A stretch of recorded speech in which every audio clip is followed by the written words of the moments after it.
Hello guys, welcome back to the channel. In this today's tutorial, I'm going to show you how you can find downloaded files in Android mobile phone.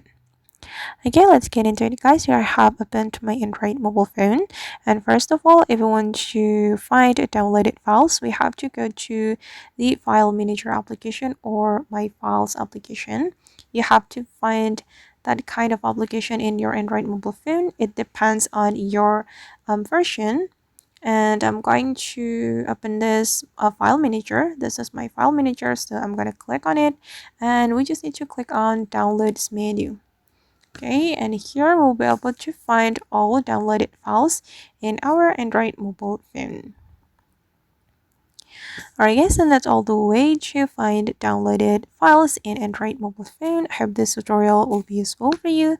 Thank you so much for watching, and if you found this tutorial useful, don't forget to like, comment, share, and also subscribe to this channel. See you in the next video.